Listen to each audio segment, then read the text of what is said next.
is actually, you know, it's 80 degrees here in Omaha, Nebraska, which was very unusual here, not even spring. But God said ahead of time, back in September, it'd be an early spring. He said, pay attention in the United States. You'll see where it will be like summer temperatures. And then immediately it would drop to be winter. And we're going to see that tomorrow. It's only going to be like just barely 26, 27 degrees in Omaha, Nebraska. So there's going to be a deep drop. Why is it happening? God said, because it signals that change is in the air.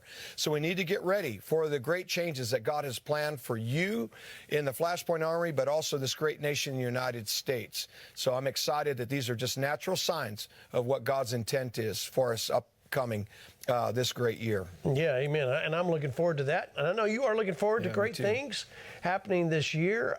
All right, so if you were watching, Pastor Hank, I'll let you weigh in on this. What do you think about all this?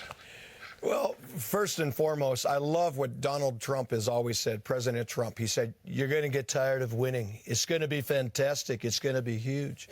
But I also remember what God said.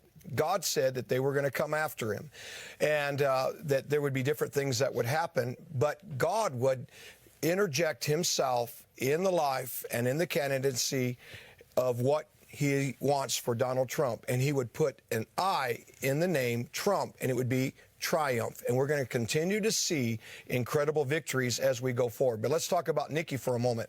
The Never Nikki. You know, I wouldn't put it past her. The reason she's staying in this, the reason why she's continuing to get Democratic funding is because maybe they're going to entertain the idea of a third party. But, you know, she's losing a lot of support. I heard a rumor, I don't know if this is true, that even Coca-Cola is pulled out. And it wouldn't surprise me. Coca-Cola, the real thing, maybe they got real and realized that she's not really a legitimate candidate. So I think what we need to do is we need to continue to unite in the Republican Party. It seems like the Democrats can unite about lunacy and insanity, open borders, and all the other things that's destroying our country. Why not we in the Republican Party begin to unify about the things that will put America first and make this nation great again? Well, because I think people are starting to wake up and realize the foolishness that has come against President Trump with these false indictments.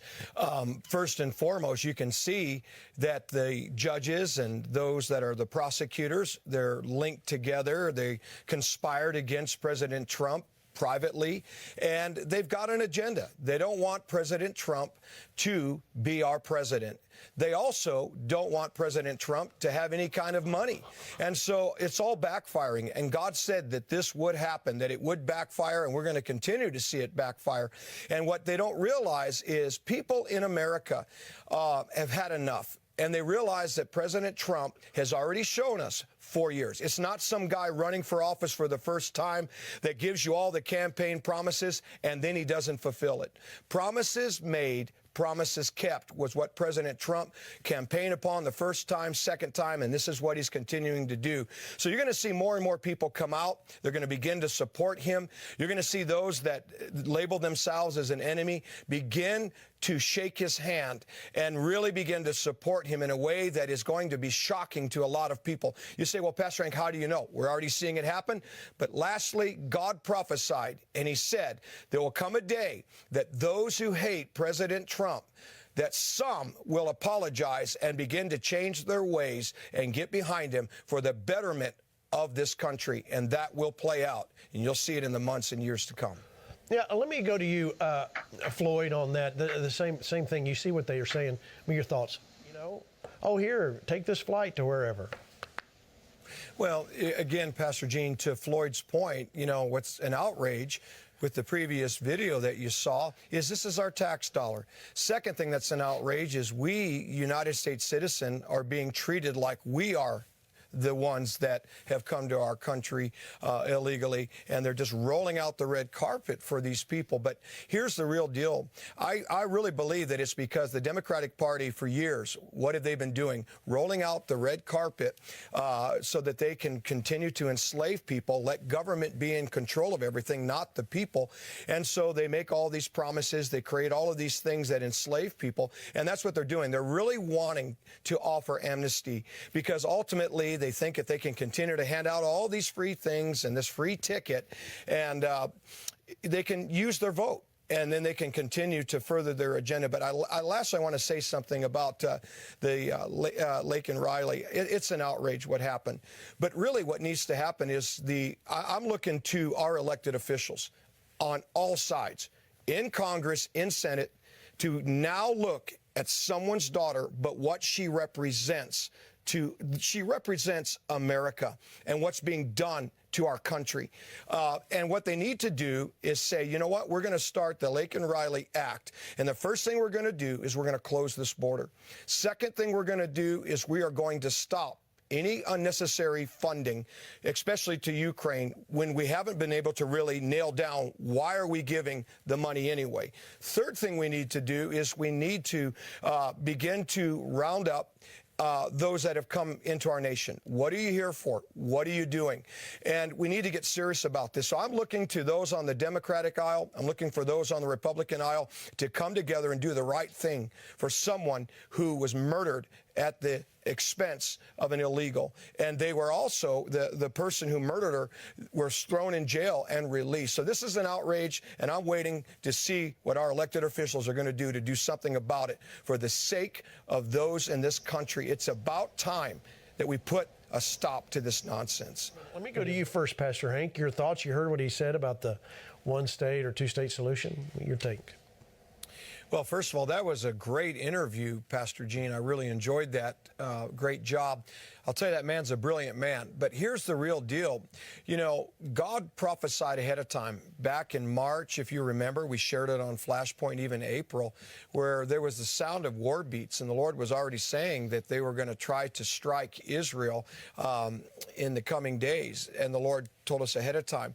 And so God said that there would be an expansion that would come out of it for the state of Israel.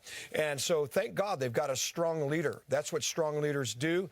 They deal with terrorists. They defend their people first. And I love what the ambassador said. Charity begins first at home. He talked about America being strong.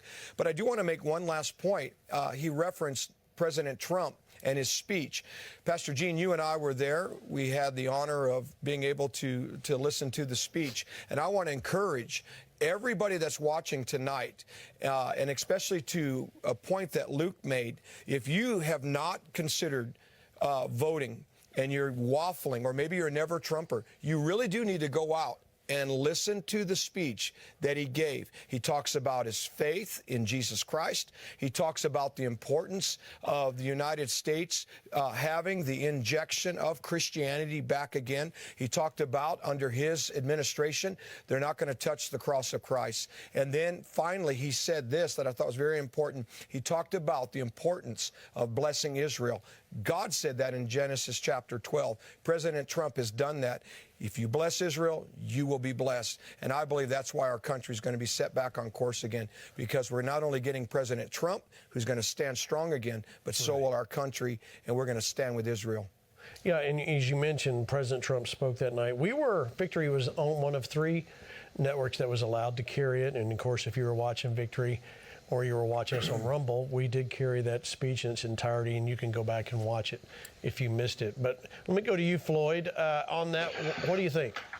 Yeah, well, every Christian needs to be praying for the peace of Jerusalem. And it's important when people pray for the peace of Jerusalem, they also need to understand that what they're actually praying for is the return of our Savior, Jesus Christ.